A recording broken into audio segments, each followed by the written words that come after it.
So I saw someone post on LinkedIn completely wrong information about AI content, basically saying that, apparently all AI content's rubbish, it's all bad, it's all terrible, that kinds of stuff. Now, one of the things I don't think this guy realizes, which is quite a key issue for him and for a lot of people that follow virtually his dumb advice, well, we have to do some basic research. So what exactly is AI content? AI content itself is made by some sort of AI themed software such as ChatGPT, Claude, or among other options. There's quite a lot of these softwares about. Most of them do still heavily rely on OpenAI's API code, that is definitely true, but as a whole, does that now mean that apparently all content's rubbish according to this guy? The answer would be no. You can have a person make an article, and the article itself can still be terrible. You can have an AI software make an article, it can be terrible as well. It's like all things, it depends, of course, what prompts you put into the software, what exactly you do yourself. There's lots of things which determine if an article is good or bad according to Google's own factors, or your own factors, your click through rates, all kinds of stuff. For example purposes, if you pay someone, say, for example purposes, $50 to do an article for you, you pay them $50 to do an article for you, it turns out none of your site visitors like your article, none of them read it. So can we then say then that the site itself is terrible just because of that one thing? The answer would be no. We can say that piece of content's bad. That's something we can say if we have checked it, researched, or rest it. We can also as well find that AI's content we got made is not good. It's like everything, you have to check and do your research into if the article itself provides value to reader. So in an example here, I've just picked the simple ones as I know quite a lot about Mazuka Honey.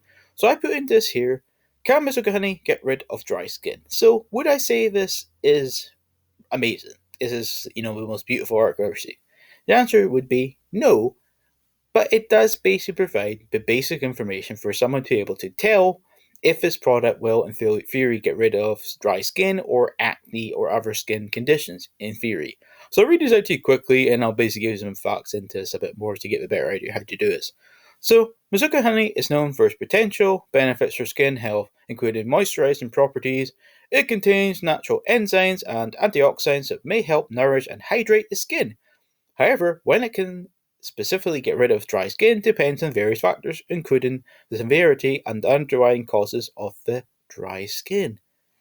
That itself would be something I would agree with. It depends on many different factors. For example, if you have a health condition which basically means that you're maybe, say, for example, is more likely to get dry skin or acne, then you might find Mazuka honey may not work as well as you compared to other people. It doesn't then mean in theory it's a horrible product or horrible honey. It just means that people can be different depending on their age, their lifestyle, and all the rest of things going on in their life. So that itself is something I agree with. Using Mazuka honey as a topical treatment for dry skin may provide temporary relief by locking in moisture and promoting skin hydration. It can be applied directly to the affected areas or incorporated into homemade, mass, or skincare products. However, the severity of dry skin conditions, it's essential to consult with a dermatologist or healthcare professional for proper diagnosis and treatment recommendations, which I would agree with. That is true. If you are going to be using this, if you don't know what you're doing, it is a good idea to speak to a good quality doctor or nurse to get advice or guidance on it. That is a good thing to say. Additionally, while Mazuka honey has potential benefits for skin health, individual results may vary, which I would agree it does. Some people may experience improvements in their dry skin while others may not see significant changes. I would agree, that's true. It's also important to ensure that you're using high quality, authentic Mazuka honey, which I would agree with, that is definitely something you should do. And also, UMF, or unique Mazuka factor. So what exactly does this mean? Well, basically, in layman's term, what exactly this means is basically something which businesses use to try and give a quality assessment of their product. But unless the things have changed since I last sold Mazuka honey, I don't believe the UMF is actually checked by real doctors or scientists or government approved doctors. So in theory, relying on it too much is not that good an idea. For example, You can have a Mazuka honey, which you get, which has 0 UMF factor, which is incredible. You can also get one which has got 10, 50, 60, whatever we're going with, which can be amazing too. It depends on each product. It more depends on the quality of the brand, the company who's making the product, than simply the scoring system they use as a whole. This is why, in general, if you are ever needing Mazuka honey, it is a really good idea, if possible, is to actually ask your doctor, ask your nurse, or any medical professional what is the Mazuka honey they use or they recommend, or the one that their hospital uses. That is a good way you can find out the right ones to get. For example, when I used to sell Mazuka honey in the past on eBay, one of the things I did do to know it was a good quality product was I basically started selling the same ones that the hospital or GP I was going to at the time was doing. And I also noticed that the nurses and doctors I spoke to about it, they all said it's a really good quality product. That's why they still use it as a medical treatment, the same one I used to sell. And the one I was selling before, if you want a wee bit more information into it, it was basically manufactured by a very high quality science group. That was why I started selling it, and that was why I knew it was a quality product. But because I've done the research, I can then tell you this thing here is telling us the right information. So, is this article good enough to put online? Is this gonna, make Google really happy? Well, it depends what you're looking at. If we just want a simple, bite sized piece of information, just simple to read, then it does provide the information we need. But we would have to, if we're going to make it into a quality article, we would also have to include a lot more information. For example, we haven't put anything in this article about how exactly it can be used to cure acne. We haven't put anything down here. That is something which would be a good topic to include because some people who do use Mazuka honey have acne or other skin conditions. So it would be important to include different potential skin problems someone may have, which Mazuka honey itself can be potentially used to cure or aid in that health problem someone may have. So that might be a useful thing to include. It could also be useful saying here, for example, since I'm a type 1 diabetic, I could put here, if I want to make this article a bit better, I could say, as a type 1 diabetic, I believe that using Mazuka honey is a great product, but you have to be aware if you're taking Mazuka honey too much, it may rise your sugar level too much. So if possible, try, and if you're going to be using Mazuka honey long term, try and potentially take a smaller dose of it so it doesn't raise your sugar level too much, or if you need to, then increase your insulin dose by, say, for example purposes, 1 or 2 units to allow you to get the Mazuka honey you need to cure your skin condition or whatever problem you have. You see, I've included things into it to make the article more high quality. Another thing we could do here, which would be quite a good idea, is we could contact different doctors who have qualifications, PhDs, all kinds of stuff in medical areas, and say to them, hey, so I've seen you've done a really fantastic article about what exactly you think is good about Mazuka honey. Is it all possible? I'm doing a really good article about Mazuka honey. Is it all possible for me to feature you in my site as one of my citations and then link back to your site with all your details here so people can contact you on more information? He might say back to you, yeah, sure, it's great, please do. So again, what exactly are we doing here to make the article better?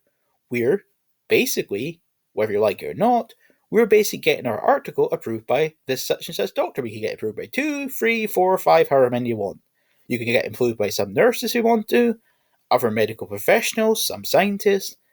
It's however you want to do. But by having that then gives Google the information this is a helpful piece of content. This is a content which has been checked or approved in theory by such and such doctor. So that itself can be used to give signals to Google to tell them, this guy, this girl is based on a great article. This has been proved by these 2 doctors. For example purposes, let's say it's a doctor from New York City in America.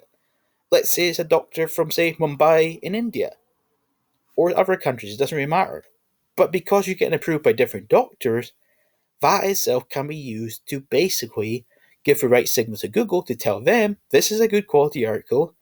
This has been in theory approved by these 2 doctors. You may not always be able to get doctors to approve your things or agree to it, but that's something you can do if you're in the health industry or you're in the medical field to show that your article itself is high quality because it has been approved by a real legit doctor. So that itself will be something we can do to show Google this is a high quality article. That is what you can do. So even if you're going to say, you used it all by AI, but you still included different things you've done yourself, including different citations to different doctors. You could also link out to different universities which have got high quality articles, or colleges, or other medical people. You could also link out to other health sites which are high quality ones. So there's many different ways you can improve the quality of your article, whether you're doing it AI style or you're doing it done by traditional style by people. So don't believe the concept that, apparently all AI content is rubbish, that kind of stuff. Let's go into something as well I think it might be good to include before I end this video. So what exactly is spinning? What exactly is word spinning? Word spinning itself was quite a popular practice in many different CEOs in the world, including I used to do it a while ago. So what exactly was the point of spinning? Well, basically, the point of spinning was kind of like, I guess you could call, a primitive form of like AI sort of stuff. In a sense, you basically type in an article, and it would basically reword it to make it sound slightly different. For example, instead of saying car, we'd say vehicle. Instead of saying vehicle, we could say Ford or BMW or Jaguar, that kind of stuff. It would basically reword the thing so it sounds more unique or more interesting. This would include rewording different important words, different words in general, making sentences more unique, more different. There is still sites themselves which are still ranking, even today, which are made by, guess what, spin content. There's also still sites, I'm pretty positive, which are from duplicated content. I remember hearing from one of my friends before in the past, which I would still be inclined to believe is probably pretty true, but basically, a lot of the internet itself, or a lot of things which are indexed by Google, Bing, Yandex, other search engines itself, or DuckDuckGo, are copied content. It's been a common practice for basically many different years. I mean, let's look at what news reporters, a lot of them do, or newspapers. So if there's a big story about a celebrity, I'm not going to say a celebrity doesn't matter for this video, but let's just say celebrity A. Just make a simple celebrity A.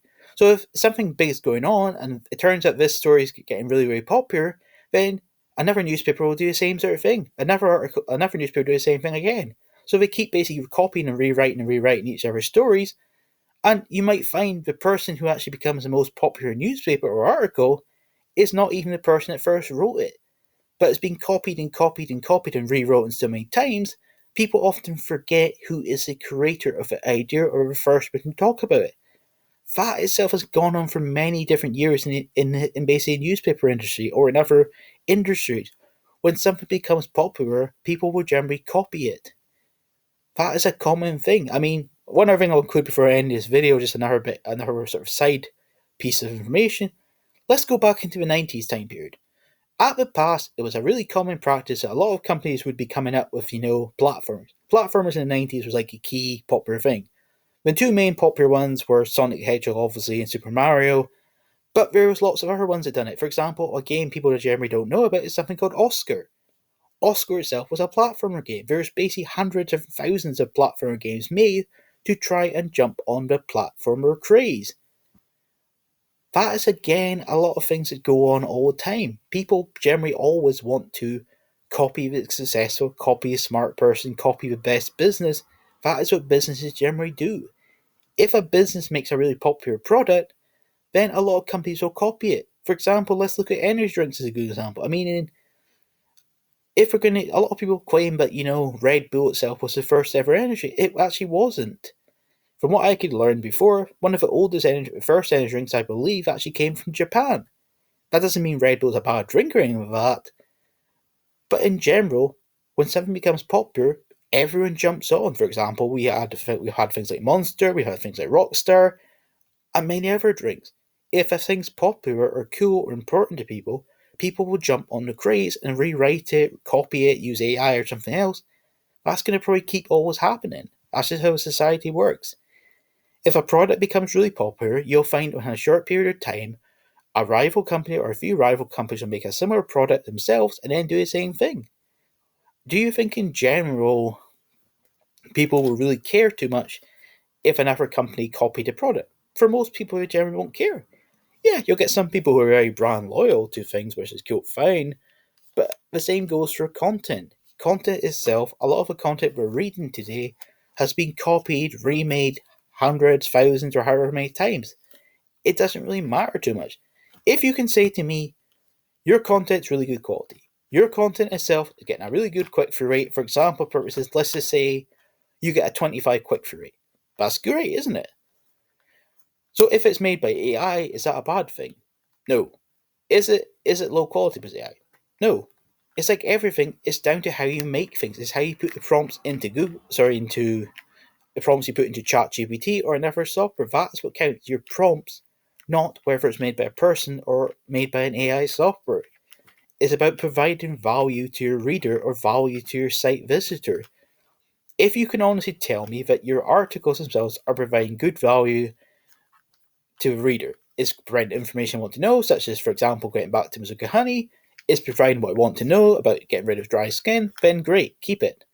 Is it providing the right information about a video game? Is it providing the right information about a sport? Or a band? If it is providing the right value and it's correct information and good quality, then AI can be fine. Google themselves have said that they are going to, in theory, target things. I have seen it happen indefinitely, but again, when I looked over the sites which were getting targeted, what was the key reason they got targeted? The content itself was low quality and was very badly made. It also as well didn't provide value to a reader. That was the reality of why exactly it got targeted. It wasn't purely because, it's AI is all bad. The reason for why, it was low quality. If a person done a low quality article, the same effect would probably happen. If you make an article which provides information people want to know, whether it's about the health benefit of something, the history of a famous battle, a famous person, a famous animal, whatever it may be, that's what it wants to know. People are going to websites themselves generally to learn new things or to buy a product or service or make connections or find love if they want to do that kind of stuff. If your site itself or your app provides what people want, then your site itself will generally keep generating sales and traffic in most cases, as long as the demand is right, all that kind of stuff. And I hope that gives you some information. So, is AI content always bad? The answer would be no. Can it be bad? Sure, but people can be bad at making articles, or it can be good at articles. It depends on each person or each thing you're doing. If your article is providing value to a reader, you're getting click-through rates, or you're generating sales from affiliates or selling products, then keep doing it. Like always, be aware it's an individual basis for what exactly is something's good or bad. There's not a case of one site governs what's right all around the world. You have many different things depending, of course, on the niche, the language you're trying to rank for, and many other factors. Some countries can be easier to rank than others. That's just how things go. Some countries can be a lot harder. That's how it goes again. Anyway, overview. Thanks, and I hope you have a good week. See you later.